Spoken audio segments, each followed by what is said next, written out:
Hey guys, in this video, I'll show you how you can change flight date in AirAsia. So make sure to watch this video till the end and let's get started. First of all, open any type of preferred browser on your PC or laptop.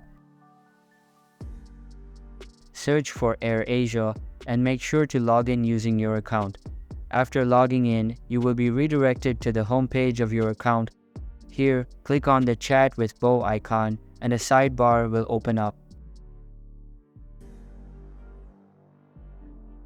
Click on Travel option, then select AirAsia Flights.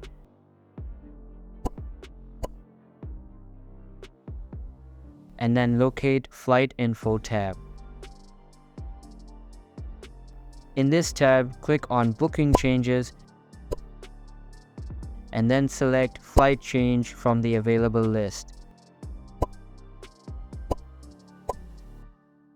It will then ask you if you want to make the changes voluntarily.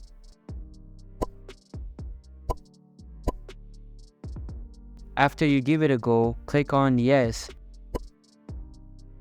It will then ask you to enter your PNR number and the process will begin. And that's how you can change flight date in AirAsia. Hope you liked the video. Thanks.